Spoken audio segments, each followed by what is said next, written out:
The plea in the dark, the night was quiet, too quiet for the small human settlement on the edge of a barren world. The stars were barely visible, hidden behind thick clouds that covered the sky.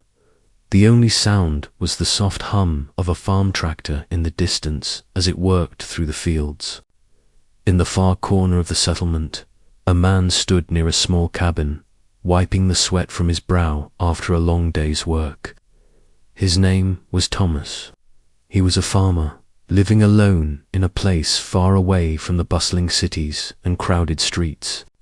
His life was simple, focused on planting crops and fixing machines. Nothing more. But tonight, something was different. From the edge of the field, a strange figure appeared. At first, Thomas thought it was just the wind playing tricks with the shadows.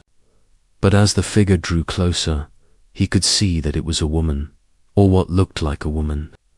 But unlike any human he had ever seen before, she was thin, far thinner than any person should be. Her skin was pale, almost glowing in the dim light. Her hair, long and messy, framed her face, but it was clear she had not been cared for in a long time. Her clothes were torn, and her hands trembled as she reached out toward him. Double quotes, please. ... quotes. Her voice was soft, weak. She spoke in a language that was not quite human, but somehow Thomas understood the meaning. Feed my children. I'll do anything. Human, please. ... I have nothing left. Thomas blinked, unsure if he had heard her right. His heart raced as he looked around. The woman's eyes were filled with desperation, but they also held something else, fear. He stepped back, unsure of what to do. What was this? Why was she here? She looked like she had come from another world, and in fact, she had. But Thomas didn't know that yet. He only knew that there was something about her that made him feel uneasy. She wasn't just hungry, she was broken, and that scared him. Who are you? Thomas asked, his voice shaky. The woman's eyes lowered, and she seemed to struggle. For words, she spoke again, this time more slowly, as if trying to explain something that was too big to say, in just a few words. I'm not from here, she said softly, looking down at the ground, her voice barely a whisper. My home, ... it's gone. I ran from ... them. Please, my children need food ... I have nothing left to give. I am alone. You're the only one who can. Help us. Thomas didn't know what to say. His mind raced. Who was she? Where did she come from? And why was she out here alone, in the middle of nowhere, with nothing but her children and a plea for help? He looked at her again, trying to make sense of the situation. She was clearly an alien, but her pain and hunger felt ... human. It felt real. Please, she whispered, her eyes pleading. I will do anything in return, anything you ask. Just help my children. They are hungry. They ... they don't deserve to suffer like this. Thomas felt his heart twist. The woman was desperate. And the children she spoke of. He didn't see any children. Had she left them behind? Or were they somewhere close by, hidden in the darkness? His first instinct was to run. This wasn't his problem. He wasn't trained for this. He had no idea what to do when an alien, starving and begging for help, showed up at his door. But then he looked into her eyes again. The fear, the emptiness, it was too real to ignore. Where are your children? Thomas asked quietly, his voice almost a whisper. She looked behind her, and for the first time, Thomas saw them. 3 small figures standing in the distance, their faces just barely visible in the dim light. They were just children, no older than 8 or 9. And they too looked as though they had not eaten in days. Thomas could feel the weight of the situation pressing down on him. He wanted to help. He had to help. But could he trust this woman? Could he trust that she wasn't leading him into some trap? But what if she wasn't? What if she was just a mother trying to save her kids? With a deep breath, Thomas made his decision. "Come," he said, his voice steady. "I can give you food. I can help you. But first, you need to tell me everything. Who are you? Why are you here?" The woman nodded, relief washing over her face. Thank you, human," she whispered. Thomas led her into his cabin, trying to ignore the strange feeling in his gut. He didn't know what would happen next, but he couldn't turn his back on someone in need. Not when they were so close to losing everything. As he entered the cabin, he turned back to look at the woman. Her eyes were focused on the children, and for a moment he thought he saw something else in them. Not just desperation, but a glimmer of hope. The kind of hope that only came when someone was willing to risk everything for the ones they loved. And as Thomas prepared a simple meal for her, he couldn't shake the feeling that this encounter would change everything. For both of them. The unexpected offer, as the warmth of the cabin filled the air, Thomas busied himself preparing a simple meal.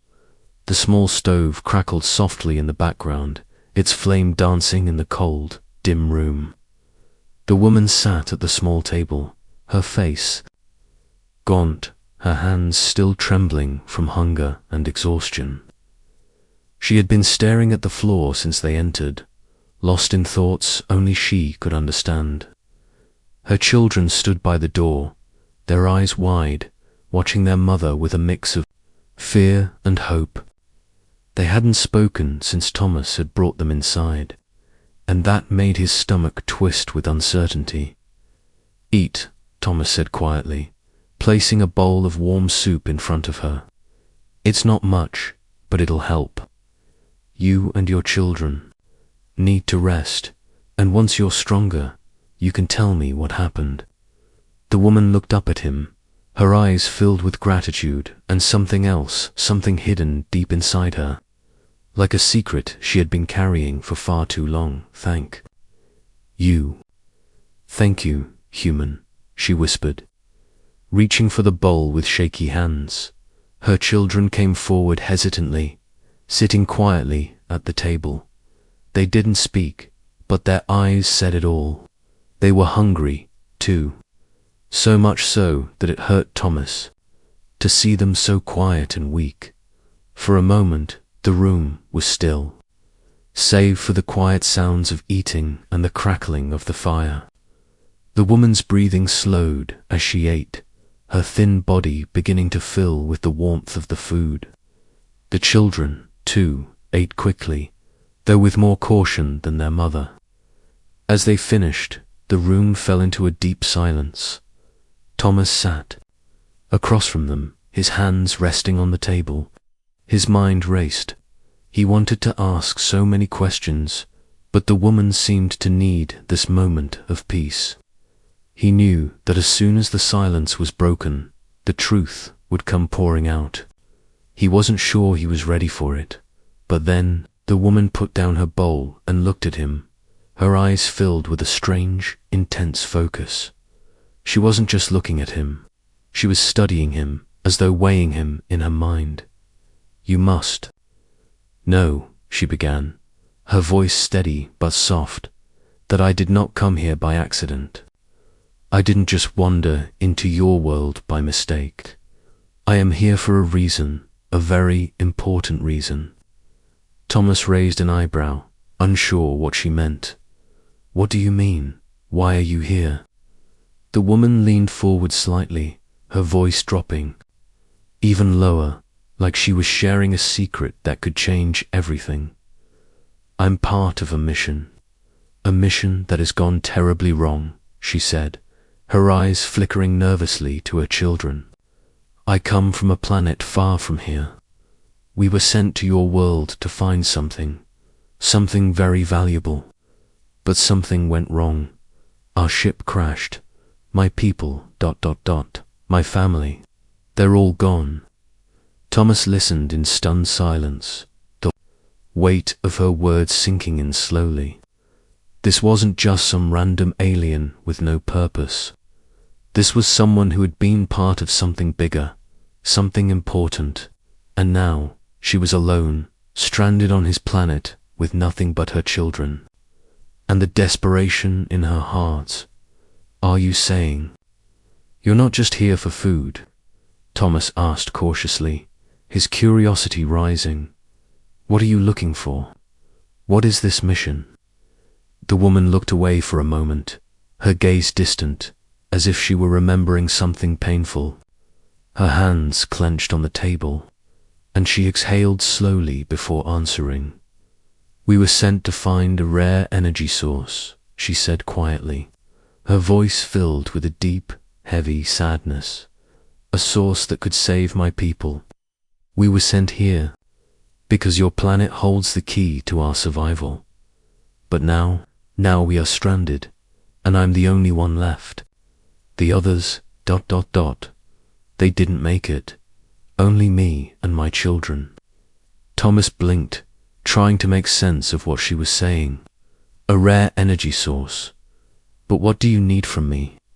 I don't have anything like that. The woman met his gaze, her eyes filled with urgency and something else, fear. I need your help, human, she said, her voice trembling slightly. I need you to help me find it. The energy source is close, closer than you think. I know it is, and I believe you can help me find it. Thomas sat back in his chair, his mind racing. What was she asking of him? How could he possibly help her with something so beyond his understanding? He was just a farmer, a simple man with no knowledge of energy sources or alien missions. He didn't know what to believe, but one thing was clear. This woman and her children weren't just in need of food. They were in need of something much more complicated and dangerous. I don't know anything about energy sources, Thomas said slowly, unsure of what to say next. I can't promise I can help you with this, but I can help you get back on your feet. Maybe once you're stronger, we can figure this out together. The woman's face softened, and she nodded, her eyes still holding that quiet desperation. That's all I ask, she said. Just help me. Help me and my children, and I will do everything I can in return. I'll stay out of your way. I'll work. I'll do anything. But please, don't turn me away. Thomas swallowed hard. He didn't know what kind of trouble he was getting into, but one thing was clear. He couldn't turn her away. Not now, not when he saw the fear in her eyes and the hunger in her children's faces. He was in this now, whether he liked it or not. The hidden danger, the next few days were filled with quiet, hard work. Thomas did everything he could to help the alien widow and her children recover. He gave them food, a warm place to stay, and some semblance of peace in his small, humble cabin. He even taught them basic human customs, how to use tools, how to help with the farm, and how to live like the people of his world. In return, the alien woman, whose name was revealed to be Kira, worked diligently, doing what she could to help around the cabin. Despite her initial weakness, there was a certain strength in her, a determination to keep moving forward, even when the weight of the world seemed to press down on her. But as days passed, Thomas couldn't shake the feeling that something wasn't right. It wasn't just the strange, otherworldly presence of Kira and her children. No, it was more than that. There were moments, small, fleeting moments, when he felt like they were being watched. At first, he thought it was just his imagination, but the feeling grew stronger as time went on. It started with the strange noises at night. At first, It was just a soft rustling sound, like something moving in the tall grass near the cabin. But then it grew louder, more distinct. Sometimes he would hear the sound of footsteps crunching in the dirt just outside the window. But when he'd open the door, there would be nothing there, only the quiet, empty fields stretching out into the darkness. And then there were the shadows. One evening, as the sun dipped below the horizon and the last light of day faded into night, Thomas noticed a shadow moving quickly across the field. It wasn't just any shadow, it was too large, too deliberate in its movement. He stepped closer to the window, trying to get a better look. But by the time he reached the glass, the shadow had disappeared. He turned to Kira, who was sitting at the table with her children, speaking softly to them in their strange, melodic language. She looked up, catching his gaze. "Is something wrong, Thomas?" she asked, her voice soft but full of concern. Thomas hesitated, unsure whether to tell her about the strange happenings, but he could see that she knew something. Her eyes, always so calm and composed, now held a flicker of fear. "I thought I saw something out there," he said, his voice low. "A shadow moving fast. It didn't feel right. Like we're being watched." Kira's face tightened, and she looked quickly at her children, who had fallen silent, sensing the change in the air. She rose slowly from the table, her movements careful, as if she were trying not to draw attention to herself. "You shouldn't be here," she said quietly, her voice shaking slightly. "You're in danger, all of you. I didn't want to tell you yet, but the truth is, I didn't come here just to find the energy source. I came here to escape." Thomas frowned, confused. Escape from what? Kira took a deep breath, her eyes darting around the cabin as if checking for anyone or anything lurking in the shadows. She leaned in closer, lowering her voice to a near whisper. "I'm not just an ordinary alien. I was part of a group sent on a mission by my people. But we were hunted. The ones who were chasing us. They're still out there. They know I'm here, and they won't stop until they find me." Thomas felt a cold shiver run down his spine. He had known there was more to her story, but this was something else entirely. "What are you talking about? Who's hunting you?" he asked, his voice tight with concern. "They're not like us," Kira said, her eyes full of fear. "They're not peaceful. They are soldiers, trained to track and eliminate anyone who defies them. They were sent to bring me back, to finish the mission, but I escaped. They won't stop until they find me." Thomas felt his heart race. This was no longer just a matter of helping someone in need. This was something much bigger, something dangerous. He glanced at the children, who were sitting quietly at the table, their eyes wide with fear. They knew, too. They had lived through this. "Why didn't you tell me before?" Thomas asked, his voice rising slightly. Kira looked at him, her eyes filled with both guilt and sorrow. "I didn't want to bring this danger to your doorstep. I didn't want to involve you, but now it's too late. They're close. I can feel it." Suddenly, there was a loud bang at the door. Thomas jumped, his heart pounding in his chest. The sound of heavy footsteps echoed from outside. Something was here. And it wasn't human. Kira stood up quickly, her body tense with fear. "They're here," she whispered. "They've found us." Thomas grabbed the rifle hanging on the wall, his hands shaking. He didn't know what he was going to face, but he knew one thing for sure.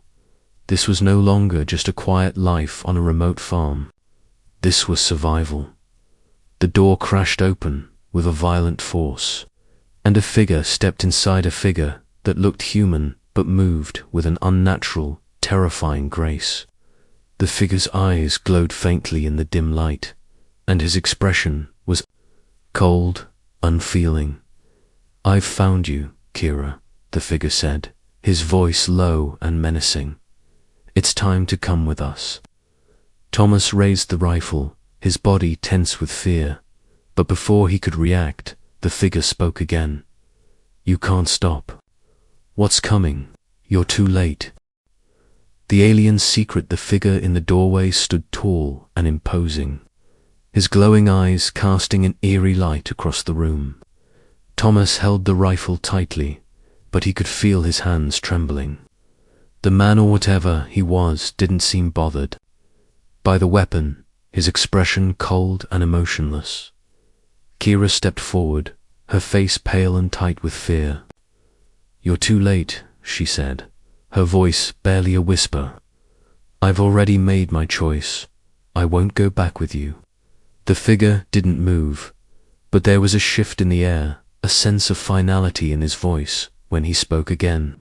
"You don't have a choice. Your people don't understand what's at stake. You can't hide from us forever." Thomas felt the weight of the situation pressing down on him. This wasn't just an alien hunting down another alien, it was something far more complex.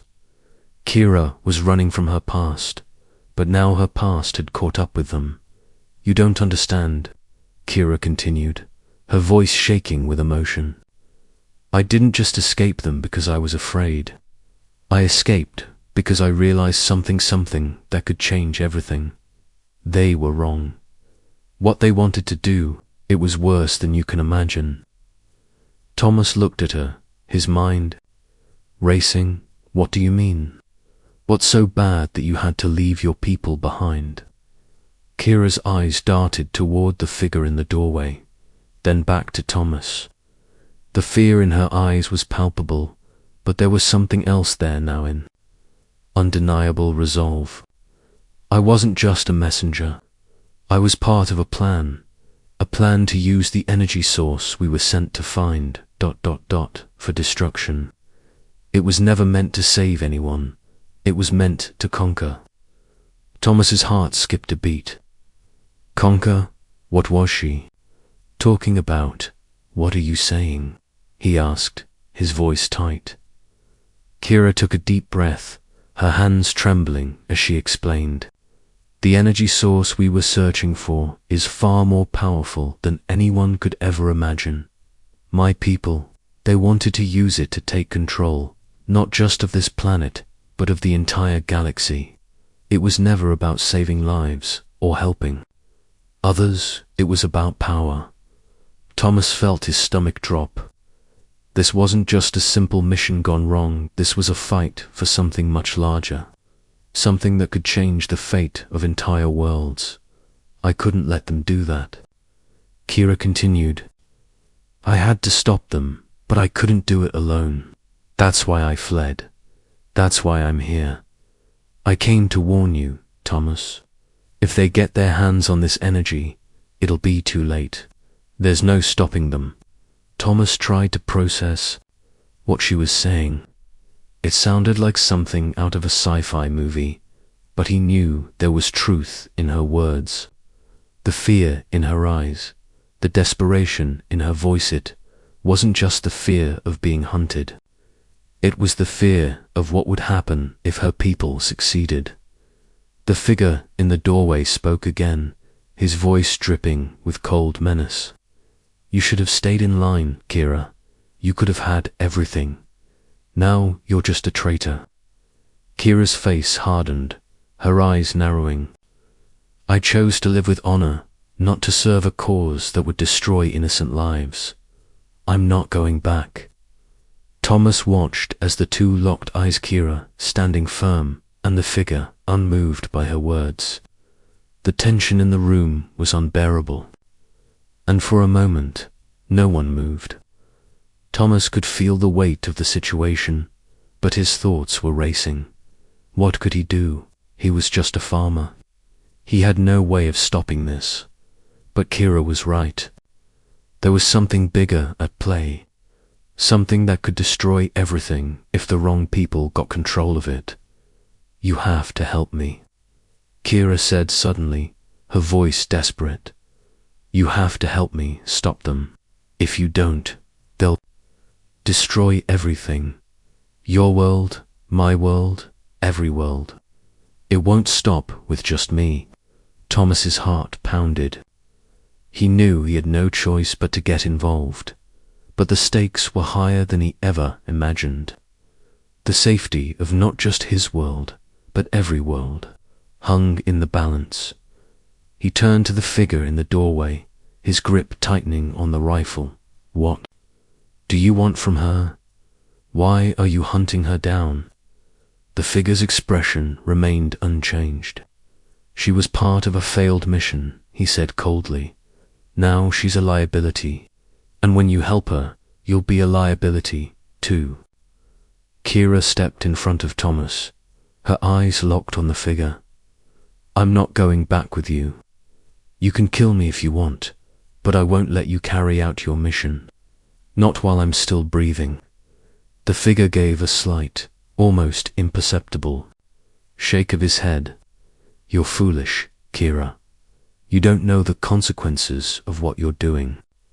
And then, before anyone could react, the figure took a step forward, his hands raised in a gesture of authority. But it doesn't matter. Your fate is sealed.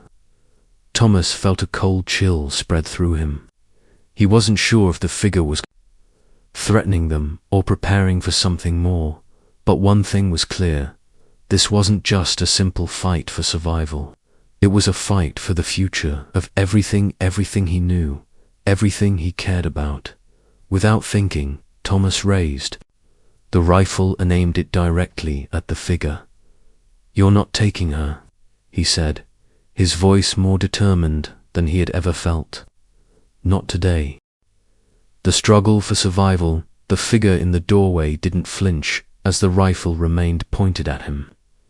His expression stayed cold, unfeeling, as though Thomas's threat didn't even register. There was something unnerving about his composure. It was as if he had dealt with this kind of resistance 1,000 times before and was certain of the outcome. Thomas's heart hammered in his chest, but he held his ground.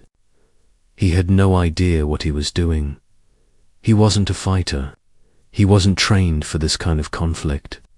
But he couldn't let Kira or her children face this alone. Not after everything they had gone through.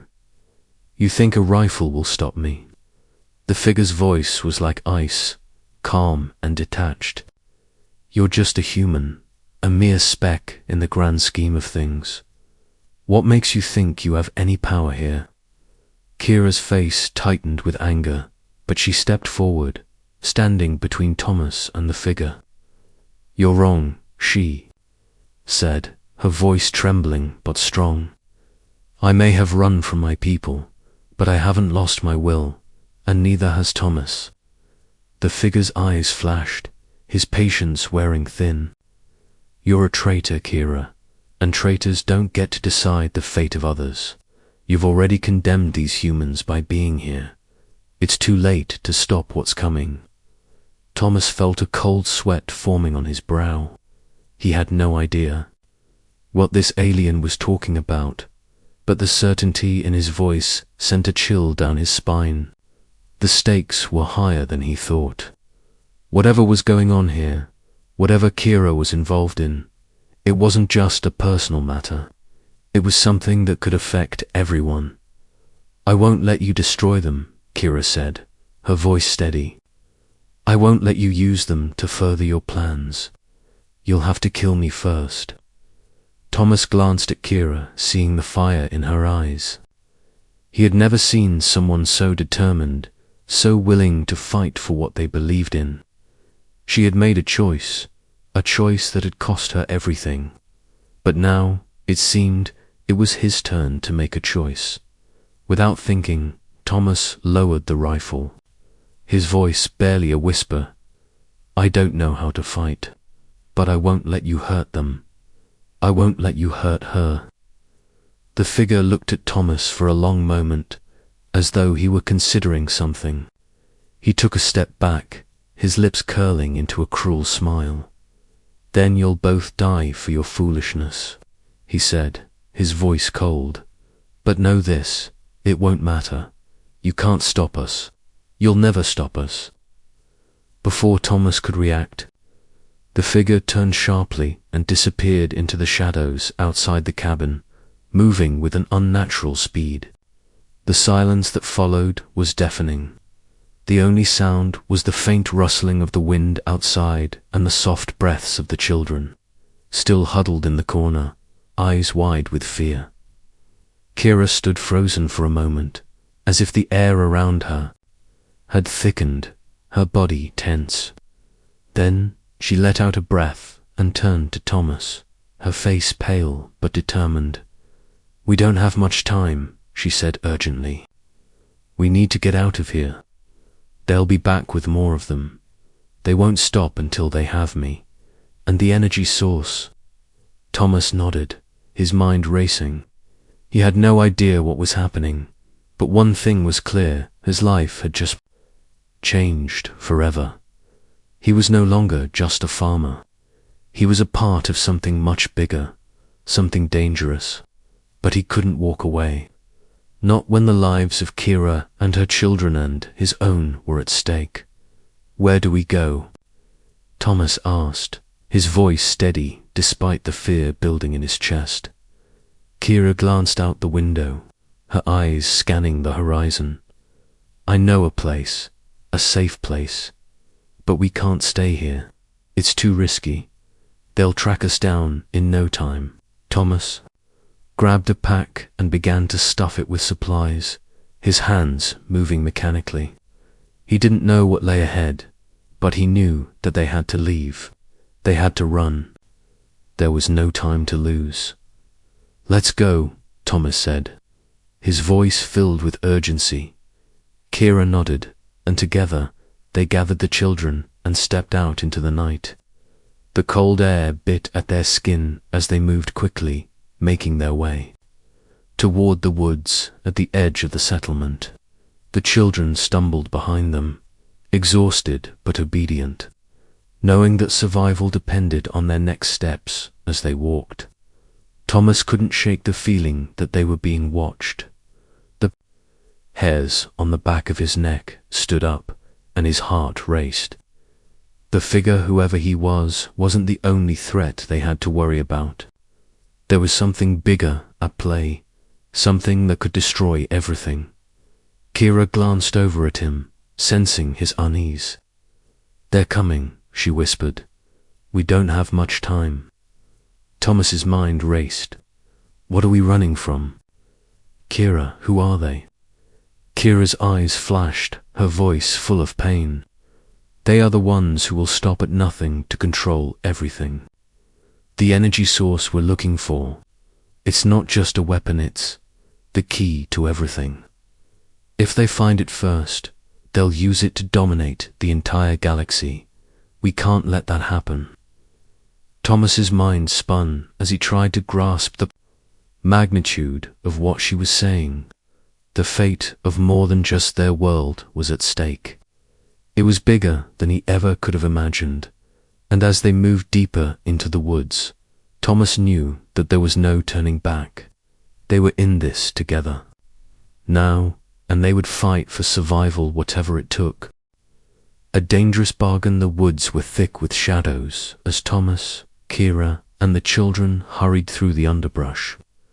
The crunch of dry leaves and twigs underfoot, the only sound breaking the silence of the night.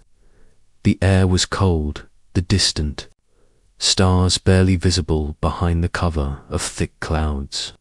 Every step felt like it was taking them further into a nightmare. Thomas kept glancing over his shoulder, half expecting to see the figure, or worse, others emerging from the darkness. But the woods were quiet, save for the sound of their footsteps. Still, he couldn't shake the feeling that something was following them. Something that was just out of sight, lurking in the shadows. Kira moved swiftly, her eyes scanning the trees around them, constantly on alert. She had been through this before, running, hiding, surviving. But she was no longer just running for herself.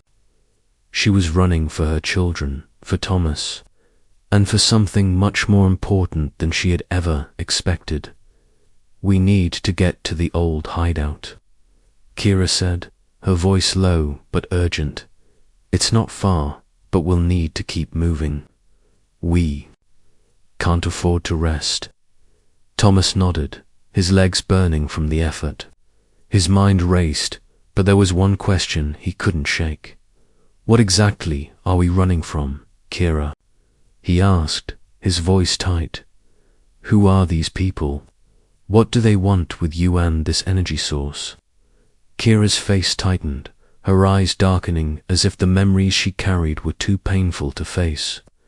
She didn't answer right away, but her silence spoke volumes. Finally, after a long pause, she spoke. "They're called the Volta. They are a militant faction of my people, and they will stop at nothing to get what they want. The energy source. It's a power unlike anything you can imagine. It can manipulate matter itself. It's not just a weapon. It's a tool of control, of domination. Whoever possesses it can bend the universe to their will." Thomas felt a cold shiver run down his spine. He had thought he was helping a simple alien refugee, but now he realized that this was far more than he had ever bargained for. "Why didn't you tell me all this earlier?" Thomas asked, frustration creeping into his voice. "Why didn't you say something sooner?" Kira stopped and turned to face him, her expression weary but resolute. "I didn't want to drag you into this. I didn't want to involve you in something so dangerous. But now you are involved, and there's no turning back." As she spoke, they reached a small clearing, and Kira motioned for them to stop. She knelt down to the ground and began pulling at a patch of earth near a large tree. The children huddled close to her, their faces pale and anxious. Thomas watched in confusion as Kira revealed a small hatch in the ground, hidden beneath the thick undergrowth. "This is the entrance to the hideout," Kira explained, her voice quiet but firm. "It's an old underground shelter my people used during the war. It's safe for now, but we won't stay long." Thomas helped her lift the hatch, revealing a narrow staircase leading down into darkness. The smell of damp earth filled the air, and a cold breeze wafted up from below. "After we're inside, we can figure out our next move," Kira said, glancing up at Thomas. "But before we go in, I need to make a deal with you." Thomas raised an eyebrow, confused. "A deal? What do you mean?" Kira's eyes met his, and for the first time, he saw a flicker of vulnerability behind the determination. She looked down at her children, who were waiting nervously by her side, and then back at him.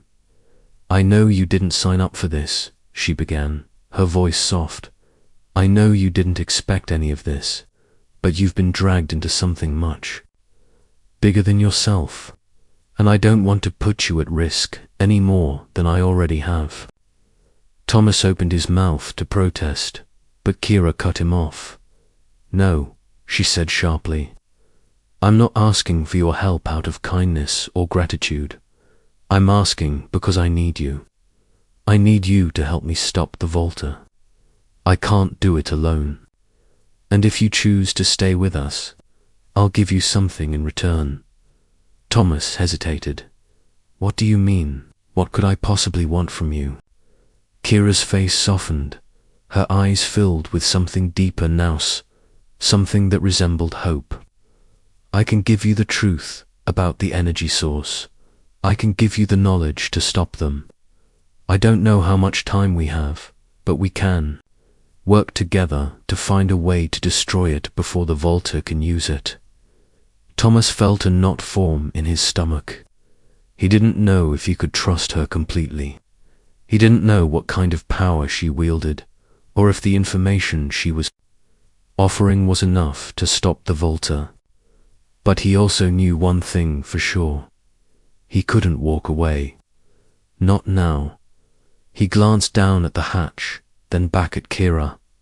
I'm in. I don't know what this will cost, but I won't let them take everything. I'll help you. Kira gave him a grateful smile, her expression finally softening. Thank you, she whispered. I won't forget this. Together, they descended into the dark, the hatch closing silently behind them. The final act of kindness. The air was damp and cool inside the underground shelter. The small, dimly lit space was a far cry from the open sky they had just left. The walls were made of rough stone, and the only light came from a few weak lanterns, hanging from the ceiling. Thomas couldn't shake the feeling that this place, though hidden, was still full of danger. It felt like a two-man, old, forgotten refuge. But for now, it was the only place they could be safe. Kira moved quickly, her eyes scanning the room, making sure everything was in place. She led them to a table in the center of the room, where several old, dusty maps were spread out. She didn't waste any time. We don't have much longer, Kira said, her voice low, urgent. The Volta will be here soon. They'll track us down, and they'll want the energy source. But we can't let them have it. Thomas stood by the table, his mind racing. There was so much he still didn't understand. So much that Kira had hinted at but hadn't fully explained. But he knew one thing for sure. The moment he agreed to help, his life was no longer his own. He was part of something much bigger, and he was committed to seeing it through, no matter the cost. We need to find a way to destroy it, right?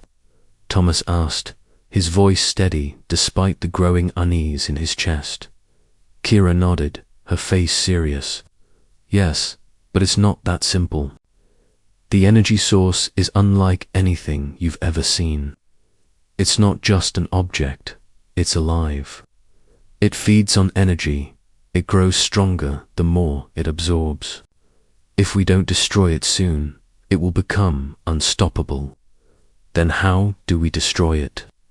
Thomas asked, his voice filled with determination. Kira hesitated for a moment before responding. There's only one way. We have to find the core, the central point of the energy source, and use its own power against it. But to do that, we need the right kind of device, something that can channel energy in a way that neutralizes it. I've been working on it, but we don't have the resources here. We need to find the remaining components. Thomas's mind raced. This was no longer just about helping a desperate alien woman and her children. This was about stopping a force that could change the universe itself, a force that could destroy everything he knew. How do we find the components? Thomas asked, his voice quiet but resolute. Kira's face softened for a moment, and she reached out, her hand resting lightly on his arm. I know this isn't what you signed up for, Thomas, but I promise you, if we succeed, we'll be saving countless lives. Not just here, but everywhere. Thomas looked into her eyes, seeing the weight of everything she had been through. She had already given up so much: her home, her people, her life as she knew it. And now she was asking him to risk his own life for a cause he didn't fully understand. But he knew what had to be done. I'm with you, Thomas said, his voice filled with quiet strength. I'll help you find the components, and I'll help you destroy the energy source. We can't let them use it for destruction. Kira gave him a small, grateful smile, and for the first time, the burden on her shoulders seemed to lift just a little. She turned to the children, who had been silently watching the conversation unfold. Her face softened, and she knelt down. To speak to them, we have to be brave now, she said gently, her voice filled with warmth. "But we're doing this to protect all of us.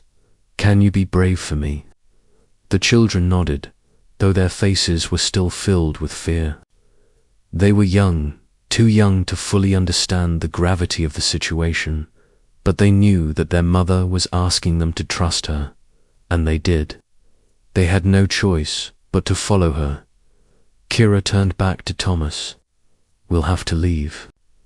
Soon we don't have the luxury of time, but I can't do this alone.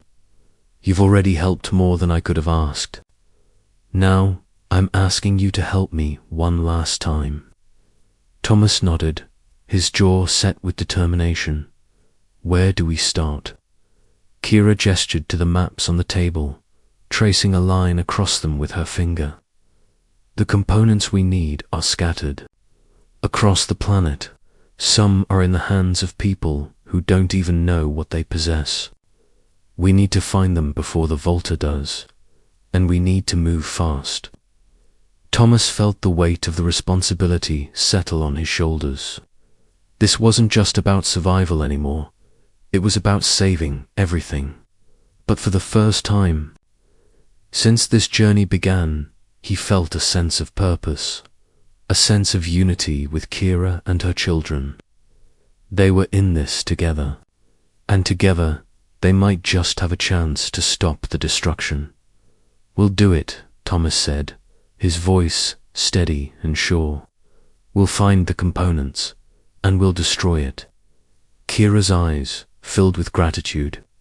"Thank you," she whispered, and in that moment, Thomas realized that this was the final act of kindness. Not just helping someone in need, but joining a fight that could save the galaxy. He didn't know what the future held, or whether they would succeed, but he knew one thing for sure. Whatever came next, he wouldn't face it alone.